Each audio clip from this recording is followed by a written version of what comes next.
നമസ്കാരം. ആമയിഴഞ്ചാൻ തോടപകടത്തിൽ പ്രതികരണവുമായി ഐക്യരാഷ്ട്ര പരിസ്ഥിതി പ്രോഗ്രാമിന്റെ ദുരന്ത ലഘൂകരണ വിഭാഗം തലവൻ മുരളി തുമ്മാരുകുടി.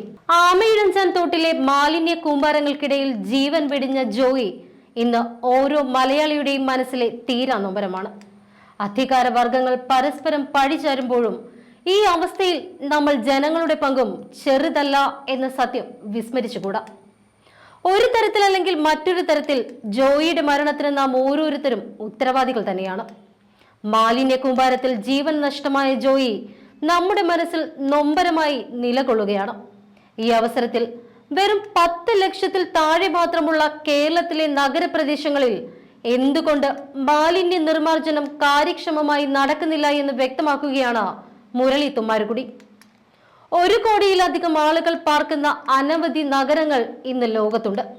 അവയിൽ പലതിലും ആധുനിക ഖര-ദ്രവ മാലിന്യ സംസ്കരണ സംവിധാനങ്ങളുമുണ്ട്. അവിടങ്ങളിൽ നഗരജീവിതത്തെ മാലിന്യങ്ങൾ നരകമാക്കുന്നില്ല എന്നതിന്റെ കാരണവും അദ്ദേഹം വ്യക്തമാക്കുന്നു.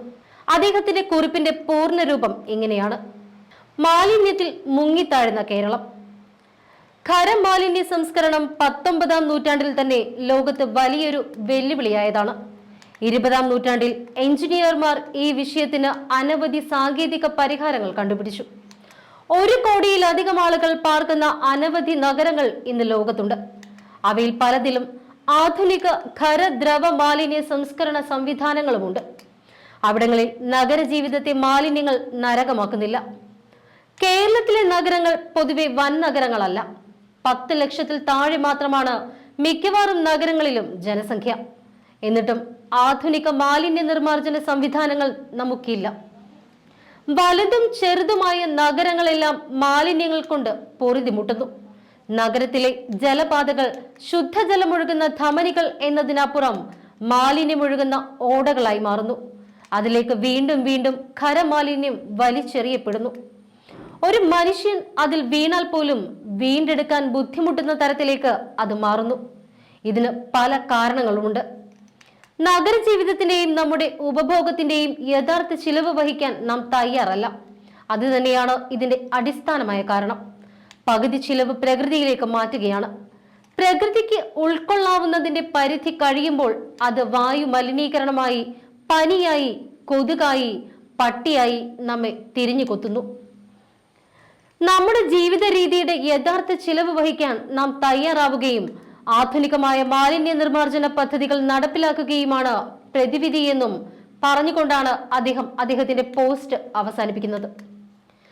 അതേസമയം ആമയിഴഞ്ചാൻ തോട്ടിലെ മാലിന്യം അടിയന്തരമായി നീക്കം ചെയ്യാൻ റെയിൽവേക്കും സംസ്ഥാന സർക്കാരിനും തിരുവനന്തപുരം കോർപ്പറേഷനും ഹൈക്കോടതിയുടെ നിർദ്ദേശം നൽകിക്കഴിഞ്ഞു. പരസ്പരം പഴിചാരുകയല്ല വേണ്ടത് എന്ന് ജസ്റ്റിസ് ബെച്ചു കുര്യൻ തോമസും ജസ്റ്റിസ് പി ഗോപിനാഥും ഉൾപ്പെട്ട ഡിവിഷൻ ബെഞ്ച് പറഞ്ഞു. മാലിന്യം എങ്ങനെ നീക്കം ചെയ്യാൻ കഴിയുമെന്ന് റിപ്പോർട്ട് നൽകാൻ ജില്ലാ കളക്ടറോടും റെയിൽവേയോടും കോർപ്പറേഷനോടും ആവശ്യപ്പെട്ടു. ഹർജിയിൽ കോർപ്പറേഷനെ കക്ഷി ചേർത്തു. തോട് വൃത്തിയാക്കാൻ ഇറങ്ങിയ ജോയിയുടെ മരണത്തെ തുടർന്ന് കോടതി വിഷയം സ്വമേധയാ പരിഗണിക്കുകയായിരുന്നു. മാലിന്യ പ്രശ്നത്തെക്കുറിച്ച് റിപ്പോർട്ട് നൽകാനായി ഹൈക്കോടതിയിലെ 3 അഭിഭാഷകരെ അമിക്കസ് ക്യൂറിമാരായി നിയോഗിക്കുകയും ചെയ്തു. അഡ്വക്കേറ്റ് ടി വി വിനുവിന്റെ നേതൃത്വത്തിലുള്ള സംഘം 19-നകം സന്ദർശനം നടത്തണമെന്നാണ് ഹൈക്കോടതിയുടെ ഉത്തരവ്.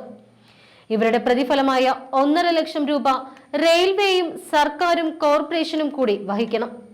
വെള്ളക്കെട്ട് പരിഹാരത്തിന് ആവിഷ്കരിച്ച പഴയ ഓപ്പറേഷൻ ആനന്ദയിലെ ഉദ്യോഗസ്ഥരുമായി ആശയവിനിമയം നടത്തണമെന്നും കോടതി ഉത്തരവിലുണ്ട്.